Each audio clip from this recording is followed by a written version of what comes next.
അങ്ങനെ 2 വർഷത്തെ കാത്തിരിപ്പിന് ശേഷം മിലാൻ ഡെർബിയിൽ വിജയിച്ചിരിക്കുകയാണ്.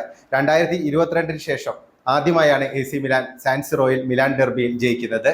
കഴിഞ്ഞ 6 പോരാട്ടങ്ങളിലും ഇന്റർ മിലാൻ ആയിരുന്നു വിജയം. ഒടുവിൽ മിലാൻ ആ വിജയം നേടിയിരിക്കുന്നു. പക്ഷേ ഈ ഒരു സിറ്റുവേഷൻ മിലാൻ വളരെ ഡിഫിക്കൽട്ടായുള്ള ഒരു സിറ്റുവേഷൻ ആയിരുന്നു. പ്രത്യേകിച്ച് മത്സരത്തിന് മുമ്പുള്ള അവസ്ഥ. ഒന്ന് കോച്ച് പോളോ ഫോൺസേക്ക എപ്പോൾ വേണമെങ്കിലും പുറത്താക്കപ്പെടാമെന്നുള്ള ഒരു സിറ്റുവേഷൻ ഉണ്ടായിരുന്നു.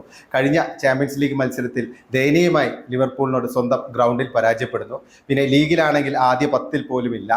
കളിച്ച 4 മത്സരങ്ങളിൽ 1-ൽ മാത്രമാണ് വിജയിക്കാൻ സാധിച്ചത്. ടീം ശരിക്കും സ്ട്രഗിൾ ചെയ്യുകയായിരുന്നു. അപ്പോൾ ആ ഒരു സിറ്റുവേഷനിൽ എല്ലാവരും ഇന്റർ മിലാനായിരുന്നു കൂടുതൽ സാധ്യത കൽപ്പിച്ചിരുന്നത്. കാരണം ഇന്റർ മിലാൻ കഴിഞ്ഞ മത്സരത്തിൽ ചാമ്പ്യൻസ് ലീഗിലെ മത്സരത്തിൽ മാഞ്ചസ്റ്റർ സിറ്റിയെ എത്തിഹാദ് സ്റ്റേഡിയത്തിൽ പോയി ഗോൾരഹിത സമനിലയിൽ കുരുക്കിയിരുന്നു. നല്ല പെർഫോമൻസ്, നല്ല ഡിഫൻസീവ് പെർഫോമൻസ് ആയിരുന്നു ഇന്റർ മിലാന്റെ ഭാഗത്തു നിന്നുണ്ടായത്.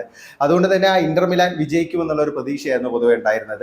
പക്ഷേ അതിനെ തകിടം മറിക്കുന്ന രീതിയിലുള്ള ഒരു പെർഫോമൻസ് ആണ് മിലാൻ കാഴ്ചവെച്ചിരിക്കുന്നത്.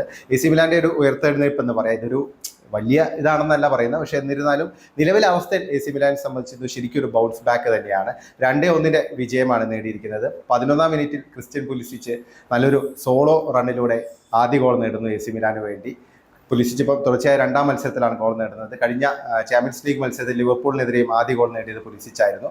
പിന്നെ 26-ാം മിനിറ്റിൽ ഇന്റർ തിരിച്ചടിക്കുന്നു. ഡിമാർക്കോയും ലൗട്ടാരയും ചേർന്നുള്ള നീക്കത്തിനൊടുവിൽ ഡിമാർക്കോ സ്കോർ ചെയ്യുന്നു. സ്കോർ 1-1. പിന്നീട് 2-ാം പകുതിയിലൊക്കെ മിലാൻ തുടർച്ചയായിട്ട് അറ്റാക്കുകൾ നടത്തിക്കൊണ്ടിരുന്നു. ഇടയ്ക്ക് ഇന്ററിന്റെ ഭാഗത്തു നിന്നുണ്ടായിരുന്നു. പക്ഷേ കൂടുതൽ ഷോട്ടുകളും ഷോട്ട് ഓൺ ടാർഗറ്റ് ഒക്കെ മിലാൻ ഒപ്പമായിരുന്നു.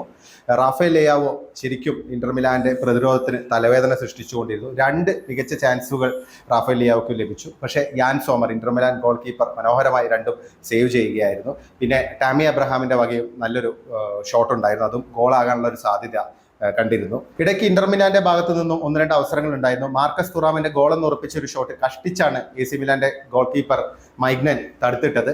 പിന്നെ 89-ാം മിനിറ്റിലായിരുന്നു വിജയ ഗോൾ വന്നത്. റെയിൻഡേഴ്സിന്റെ ഫ്രീ കിക്കിൽ നിന്ന് ഒരു ബുള്ളറ്റ് ഹെഡറിലൂടെ, ഒന്നാന്തരം ഒരു ബുള്ളറ്റ് ഹെഡറിലൂടെയാണ് പ്രതിരോധ താരം ഗാബിയ ആ ഗോൾ നേടിയത്. മിലാന്റെ അക്കാദമിയിൽ നിന്ന് വളർന്നൊരു താരമാണ് മാറ്റിയോ ഗാബിയ. ഗാബിയുടെ മനോഹരമായൊരു ഹെഡർ ഗോൾ തന്നെയായിരുന്നു. എന്തായാലും മിലാന് വളരെ ആശ്വാസം നൽകുന്നൊരു വിജയം തന്നെയായിരുന്നു. കാരണം മിലാൻ ഒരുപാട് ഫാൻസ് ഇപ്പോഴും ലോകത്തുണ്ട്. പ്രതാപകാലത്തെ അനുസ്മരിപ്പിക്കുന്ന പ്രകടനമൊന്നും ഇപ്പോൾ ഇല്ലെങ്കിൽ പോലും മിലാൻ എന്ന് പറയുമ്പോൾ ഒരു വികാരമായി കാണുന്ന നിരവധി കോടാനുകോടി ഫാൻസ് ലോകം മുഴുവനുള്ള ഒരു ടീമാണ്. അപ്പോൾ അതുകൊണ്ട് തന്നെ മിലാൻ എപ്പോഴും സ്ട്രോങ് ആയി നിൽക്കണം എന്നുള്ള ഒരു ആഗ്രഹം ഫുട്ബോൾ ഇഷ്ടപ്പെടുന്ന എല്ലാവർക്കും ഉണ്ട്. മിലാൻ ഒരു വലിയ ആശ്വാസം നൽകുന്ന വിജയമാണ് സാൻസിറോയിൽ നേടിയിരിക്കുന്നത്. നിലവിൽ പോയിന്റ് ടേബിളിൽ മിലാൻ 7-ാം സ്ഥാനത്തും ഇന്റർ മിലാൻ 6-ാം സ്ഥാനത്തുമാണ്. 2 ടീമിനും സെയിം പോയിന്റ് ആണ്. വരും മത്സരങ്ങളിൽ എങ്ങനെ കൂടുതൽ മികവാർന്ന പ്രകടനം കാഴ്ചവെക്കുമെന്ന് നമുക്ക് നോക്കി കണ്ട് മനസ്സിലാക്കാം.